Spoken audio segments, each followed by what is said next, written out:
if he can deliver for Nova Esports. Well, guess what? Just like he says, as a Chini, he took care of business. He took care when he got on stage for his first live event. Now it's Trainer Chris's time. And I feel like Nova is really coming out with the people who haven't been to live events yet and trains them beforehand and preps them and gets them ready for their first live event. And let's see if Trainer Chris is just like that. Trainer Chris, Diego B. Let's see if Nova can reclaim the hill like they did in their first match. Trainer Chris gets ahead and gets the Expo down. Bandit and Battle Ram are going to charge and take that thing down very quickly. Now, Expo doesn't get any damage, but of course, Battle Ram Bandit not going to do too much either. It looks like Diego B is playing the bridge spam deck that he played earlier today. Trainer Chris running a very fast cycle Expo deck. Would not surprise me to see one-cost skeletons in this deck as well to allow Trainer Chris to get back to that Expo as soon as possible. Yeah, he's actually using the Mega Minion instead of the one-cost skeletons for Trainer Chris's deck, that is. There's two ways you can play it. He's using it like that, so his next card will be Tesla and I believe Log are the next cards in Trainer Chris's deck. Diego B, however, is running that, actually it's going to be probably a Golem deck now that we saw the pump come out. So interesting combination there. I mean, it did look exactly like, you know, the bridge spam deck with that, so it might be actually 3 Muskies with Night Witch? Could be a lot of things. I'm excited to see the last 2 cards could really go. It could be big tanks, it could be 3 Musketeers. But if you're just tuning in, it's interesting because a lot of people played Clash Royale when it first came out in the start of 2016, and maybe it's dropped off and hasn't been sticking with it so much. You might be surprised to find out how much this game has evolved in terms of competitive metagames. We watched the World Final qualifiers last year, and what blew my mind was out of 80 available cards, 72 cards were played throughout the qualifier. Almost every single card in Clash Royale is viable at the competitive level. It's just a matter of which decks you're going to put them in. How are you going to construct your 8-card deck? It is one of the most balanced esports in the world today, and that's what makes it so exciting to see these big orgs get into it, sign the best players, and find out who's got the best team. And there it is, triple Muskies coming down from Diego B here. Trainer Chris does have the counter. I mean, Expo does counter 3 Muskies, but, you know, you do have the Bandit, you have the Battle Ram, so anytime you look away, you know, or take 1 second, you know, you could lose your tower in an instant versus a 3 Musketeer deck. Yes, those Musketeers fire so quickly, and with the bridge spam support, you've got the Ice Golem, Battle Ram, Bandit. What you often see with a deck like this is if they can't get through with the 3 Musketeers, if for one reason or another 3 Musketeers just aren't doing it, you can switch to just be an Elixir Collector deck and then go Ice Golem, Bandit, Battle Ram, Ice Spirit, like over and over and over again while cycling pumps. Yeah, and oh, he's got a bomb tower! Oh, hashtag bomb tower. As the Expo might actually lock on. No! It does, just for a little bit of damage. Now, if you didn't know, we have 6 bounties today. 2 are active. You will get $100 if you can win a match with Bomb Tower in your deck. You will also get $100 if you can clean sweep an entire team by yourself. Trainer Chris going for that $100 bounty, and if he can kill all 3 players on Team Queso, he'll walk away with another $100. Yes, but here's the thing, that huge push from Trainer Chris, getting a little bit of damage from the Expo. The one problem is that a pump was able to be down for Diego B, and what that does is it allows him to keep on cycling pumps. He's going to keep on cycling pumps pretty much whenever they're available right now until he can gain a substantial Elixir lead to the point where he can push with his Muskies and really take care of this Expo. It's going to be one of those interesting cat and mouse kind of games of can he get enough Elixir to push through this Expo Fireball deck. Despite having a huge Elixir advantage, Trainer Chris is saying good game as the Expo has locked on. A Fireball's coming down to finish it off, and Trainer Chris claims our first bounty of the day in his first appearance. $100 for winning a match with Bomb Tower. Wow, and the first champion of our bounty is going to go to Trainer Chris. He's going to be getting the $100 bounty. And just like we said there, when you're the 3 Musketeer player, you have to cycle pumps and then hope that the Expo doesn't connect just so you're able to cycle enough Elixir. I think you need to have 3 Elixir pumps on the field in order to push through an Expo player. He got the 3 pumps down, but he was just punished before he was able to really ramp up with all 3 of those pumps. Because you drop 6 for the pump. That's an investment where you're going to be getting 8, but over time. Right, and right away, you only have 4 elixir to defend with. Trainer Chris smelled blood in the water, dropped his Expo with all the support, and was able to lock on. Diego B just didn't have the elixir to defend, although I agree with you that if he could have held on another 30 seconds or so, that elixir advantage would have been massive and he could have pushed through. Expo, a very good archetype against 3 Musketeers, as we saw in that last matchup. You could put Expo down in the middle like a defensive tower, and as those Musketeers are approaching from either lane, it's just picking off the damage. Adrian Piedra settling in for Team Queso, one of the smiliest players in Clash Royale competitive. Always got a good attitude. He gives a little good luck to Trainer Chris as they're laughing and making jokes before starting this cutthroat competition. Yeah, I mean, Trainer Chris though, hey, showed up to play right now, took out Diego B, who's on a little hot streak there coming into that, and he used Bomb Tower to do it. And I feel like if you're going to use Bomb Tower in any deck, it would be an Expo deck and hope that your opponent doesn't have Lava Loon. Because if you have Lava Loon versus that, you just walk away. You just put your phone on the table and just walk away. I'll back it up. But that was not the case. Trainer Chris, it was going to be getting our first bounty. And there's still 1 bounty available on the field, and that's for a player to eliminate all 3 of the other team. Adrian Piedra, Trainer Chris are going to be going at it right now. Can Trainer Chris take down the Pallone? Now, both of them, I'm the Pallone. Actually, I swear that I thought Pallone meant eagle for months, and he'd be like, hey, Pallone. I'd be like, hey, Pallone, back at you. We're all Pallone. Everyone's a Pallone here. And I found out Pallone means bald man. I'm like, you jerk, Adrian. It'll happen to you, too. So both players right now waiting, and they're kind of laughing about it. What this means to me is that they're both playing something like Lava Loon, Golem, some deck where you don't want to commit up a lot of elixir early because you might get punished, but also a deck that does so much better in double elixir time. If I'm playing Golem and you're playing a smaller deck, I am thrilled to just wait for 2 minutes and only start playing in double elixir time. It looks like both of them are in that situation, staring the other one down in a little bit of a Russian roulette to see who is going to make the first move once they hit double elixir time in about 49 seconds. Yeah, so you can count the clock right now. If you're going to wait this long, you're going to wait till the entirety of single elixir time. Get into that, actually, about, I would say, like 102, 101, you drop a card, that way you don't, I like that too. 102 is my, 102, 101, who drops it first. And it's also who drops it first. You got to be right away, you got to drop your card because there is that 0.5 seconds of you lose out on elixir. Every single elixir drop matters, especially when you're running 2 decks that are going to be as heavy as these 2 are going to be running. I expect to see Golem, Lava Hound, Golem, maybe even double Lava Hound here. Maybe giant double 3 Prince. Musketeers. Yeah, giant 3 Musketeers. But there's a tombstone, so it looks like there's going to be a Lava Hound tombstone. There's already a tombstone. I would say, Lava Loon for Trainer Chris, and it looks like it might be Golem for Adrian Piedra, but we will see. Royal Ghost coming down. That's a lot of ground-based attack coming at the Lava Loon deck. Lava Loon deck's not known for having ground defenders, so it looks like a ton of damage is going to crash onto this tower. The guards are down to defend, but they're in the poison, so they're not going to live very long. Magic Archer, does he have a tornado as well? This could be huge. No tornado. This Magic Archer isn't really going to get that much value. The balloon is going to get taken out, though.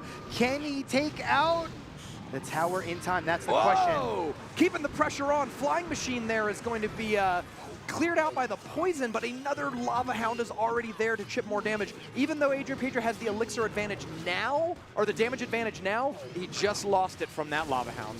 Yeah, a Fireball, though, is going to be able to take it down. Trainer Chris looks like he might be able to push through here, but there's a Battle Ram at the bridge. That Battle Ram is going to get absolutely annihilated, and it looks like Trainer Chris, the heavier deck in double elixir time, was able to take it home. And I feel like the bridge spam deck, you should have went in single elixir there, especially versus, I guess he didn't know what he was playing against. Sure, but you could, if it was like a Golem deck or a Goblin Hut deck, you're kind of in trouble there because trying to bridge spam into a Goblin Hut can lead to some bad exchanges. But you're right, as soon as that Lava Hound went down, I did like that Adrian was going, for the pressure, but unfortunately he played that Mega Minion on the right, so he felt like he had to go on the right, the same lane as the Lava Hound. And what that allowed Trainer Chris to do was play his defensive troops in the back. They're going to stop the push, and anything that survives then catches up to the Lava Hound and can help support that push. And it was just very difficult. Normally with bridge spam, you want to go the opposite lane. Correct. It didn't quite work out here. So now check it out. We actually have 2 possibilities for this match to go on a bounty. If Trainer Chris defeats Colton and 3-0s Queso. He's going to walk home with a second $100 bounty for 3-0ing a team. However, if Colton wins and he can defeat the rest of Nova, then he'll walk home with that $100 bounty. That is true. Colton just sitting here, you know, looking at his phone, trying to figure out exactly what deck he wants to take here. After watching Trainer Chris take down 2 of his teammates, you never want to get swept. That's one thing, you know, that you don't want to have happen. Team Queso, you know, I believe, did they have that happen to them already from Nova once today? Or? It was Azucini on his 5-game streak, I believe.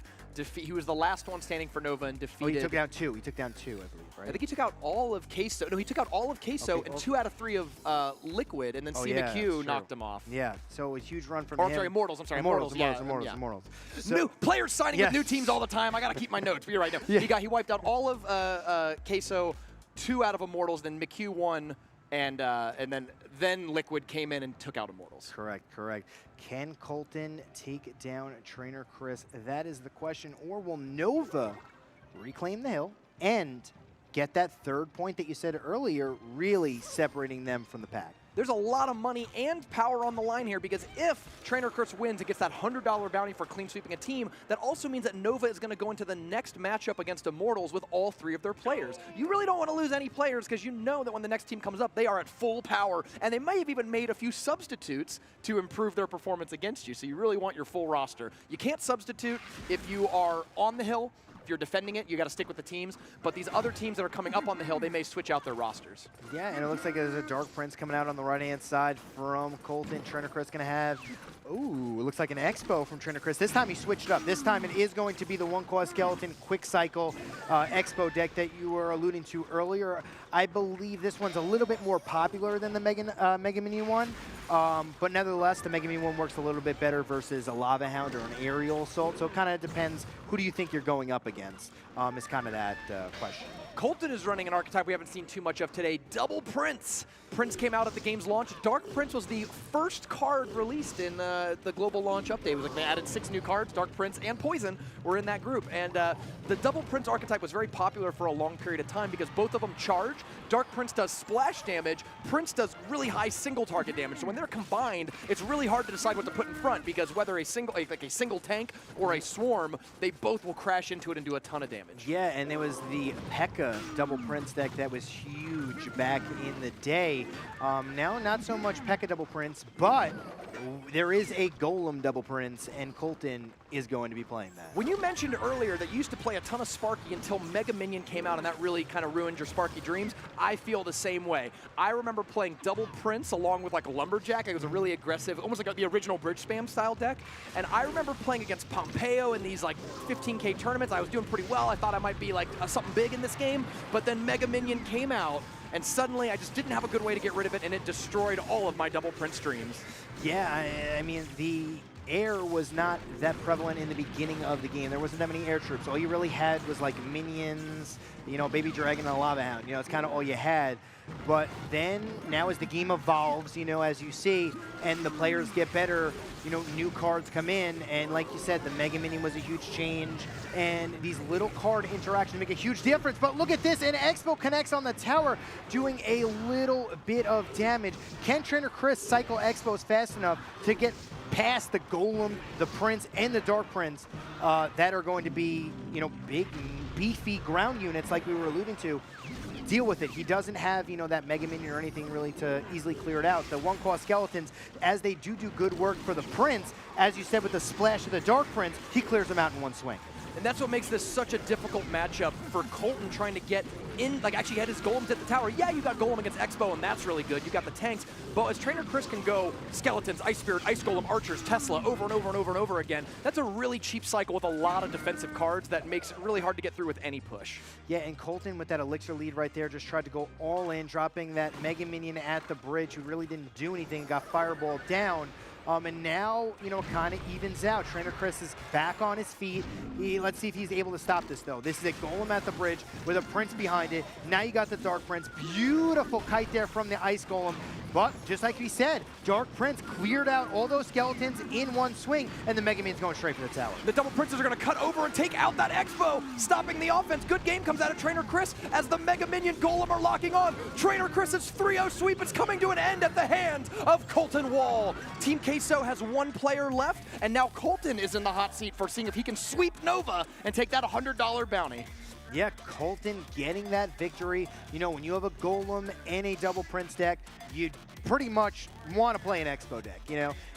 Not so much you want to, but it's a very good matchup for you. You know, you have the Baby Dragon, you have the Mega Minion to really, you know, swipe down everything, you know, that's really in your way. You know, you can play it at the bridge as we saw there. The Mega Minion, you know, it kind of just goes on its way. You can't pull a Mega Minion if it's played all the way at the end if you're trying to pull a Golem and everything else with the Expo and the Tesla. And it's one of those situations where you have to deal with every troop. You got the Dark Prince at the bridge, you know. A lot of people are now using Dark Prince at the bridge as like, you know, a spammy troop, you know, especially with the bridge spam, bringing that back. And it's really doing, you know, wonders, especially with the recent buff. It actually got buffed twice recently, and it's now one of those cards that's, I would say, one of the top 10 in the game. I'm glad to see it come back into the meta. It's a fun card. Now, Azucini is coming up for Nova. This was their ringer earlier, the player with the most single eliminations in this tournament. Now, he had been running a giant, sparky Goblin Barrel Skeleton Army deck, a very interesting archetype. Fun story, though, for Colton versus Azucini. I don't know if you knew this. Back when Colton qualified for the fall season and he had to play through a large bracket event in order to claim that title, one of the players that he defeated along the way was Azucini. They played in, I want to say, the top 32 or top 16 or something of one of those qualifying brackets. So this is a rematch. Colton won that match, went on to represent the USA in the North American fall season of the Crown Championship Global Series. Azucini didn't quite make it, but he's looked significantly improved in today's event, and he might have a chance to get revenge in this next game. The revenge, I mean, do we put a revenge bounty on it? I don't know. No? I think we got to do one per hour. We're still in hour 2, or are we in hour? Oh, no, we're in hour 3. We do have a third bounty, don't we, then? I don't know. You know what I want to do? I want to see a last-second victory bounty. That's something I'd like to see. A last-second victory So here's bounty. what okay. I... All right. You want to do? Let's do it. We got some time. Before Colton and Azucini begin, let's go ahead and declare our third $100 bounty of the day. Here's what it's going to be. If you can win a game with 3 or less seconds on the clock, I mean, that means overtime, red clock, 3, 2, 1. If you can win the game in that tiny brief window, I'll give you $100.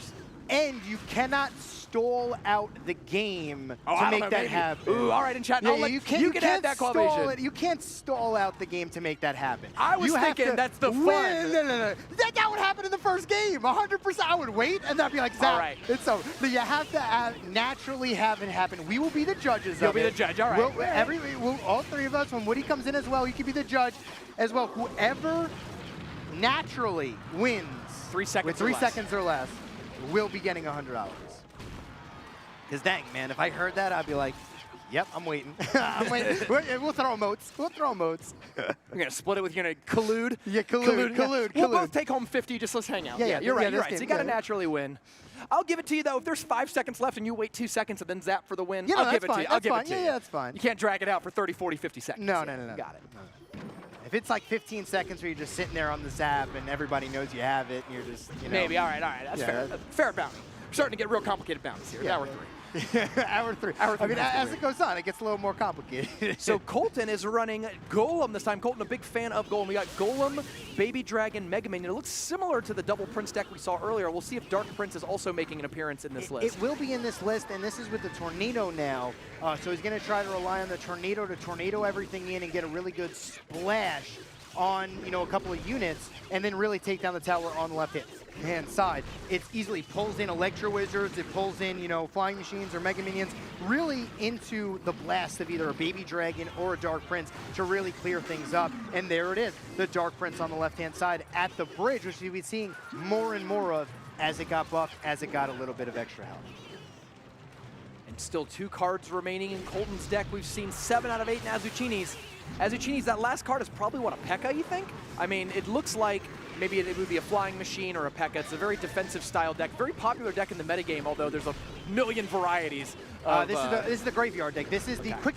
This is not the quick cycle, but yes. It is the annoying Goblin Hut graveyard deck that is currently in the meta. What it is you play defense, defense, defense, and then the 1 second where you have that advantage, you go all in with the counterattack graveyard poison and hopefully do 2,000 damage on your opponent's tower. It's definitely the kind of deck that forces you to pick your spots, and now we see it. The rocket comes down. That's a lot of elixir for Colton. So Azucini drops to the graveyard to take advantage of the low elixir. Tornado comes down for Colton, pulling some of them away. The Prince is blocking and absorbing. That tower, for the most part, didn't take too much damage, and most importantly for Colton, the Tornado brought a Skeleton over to the King Tower. Skeleton hits the King Tower. Now King Tower is active. It will be a third defensive tower, making future graveyards much more difficult to pull off. Yes, and that is the #1 thing you want to have if you are the defender of a graveyard, is your King Tower activated. So 2 towers, smash on the tower. Oh no, a big mistake putting the Goblin Hut behind the King Tower, and that's going to get rocketed down. Graveyard coming out on the right-hand side from Azucini. That is a desperation graveyard.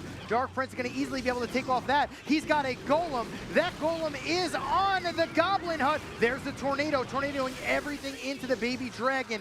Mega Minion coming down here. The Dark Prince is going, oh, just doesn't charge into that Electro Wizard because of the zap reset that the Electro Wizard has every single time it attacks. Baby Dragon on the right-hand side gets a Golem down in front, another Goblin Hut, and he's just trying to hold on for dear life at this point.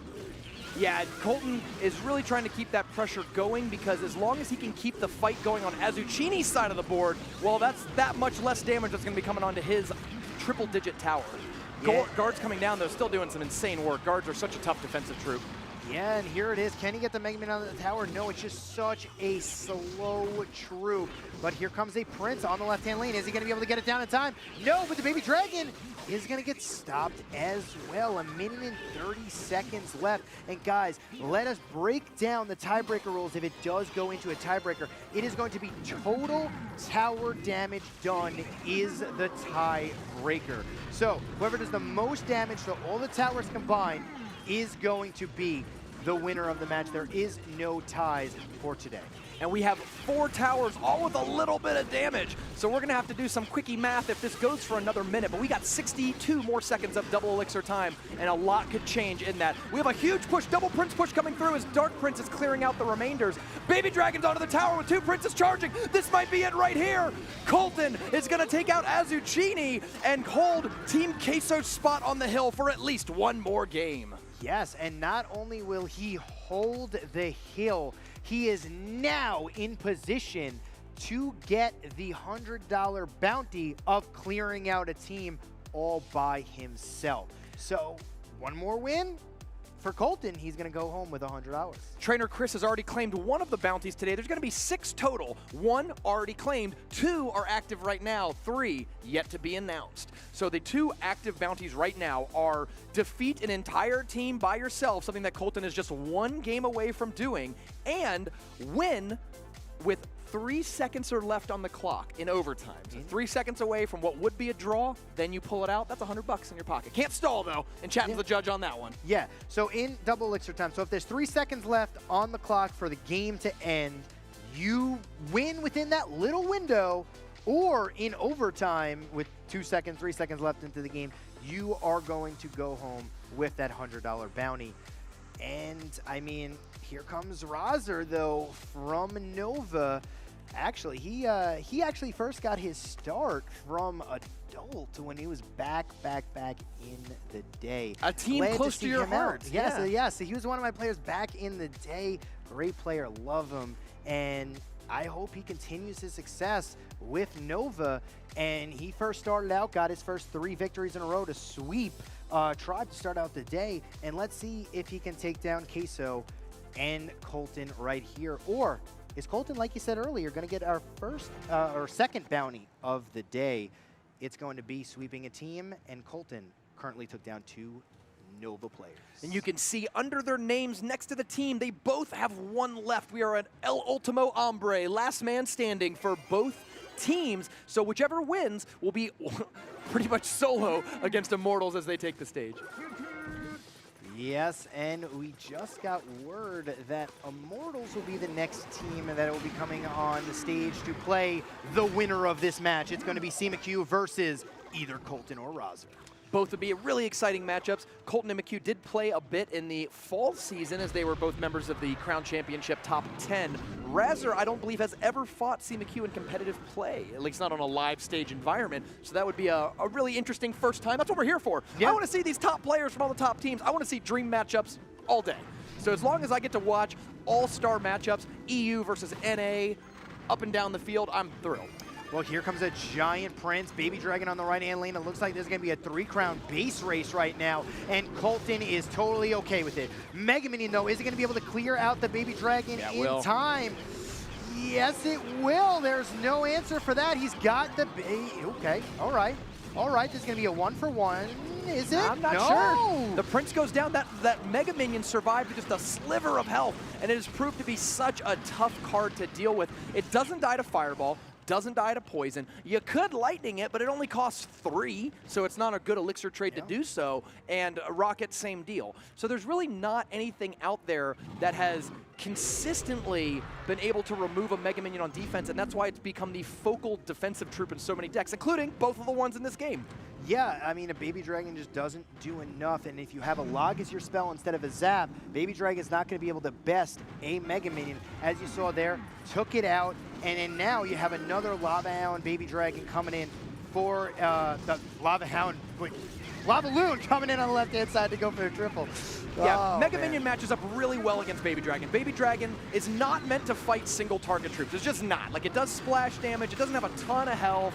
It doesn't have a ton of single target damage. It's really just meant to clear out swarms. So when you have a Mega Minion, which is designed to be a single target attacker going up against that, it's not in your favor. Here we go. We have another Lava Hound with Flying Machine and Balloon Push. Now, Mega Minion's going to come down in the middle and, again, prove its prowess, chopping up that Flying Machine, but Mega Minion on the red side clears it out. It looks like we're trying to get a Tornado here, pull it to the Crown side. Colton about to lose his second tower, 13 seconds left. Razor's at 2-0. Colton's got to go all in for the win here. If Colton can win, he's going to get that $100 bounty, but no! Razor's going to turn it around for Nova Esports and defeat the last member of Team Queso.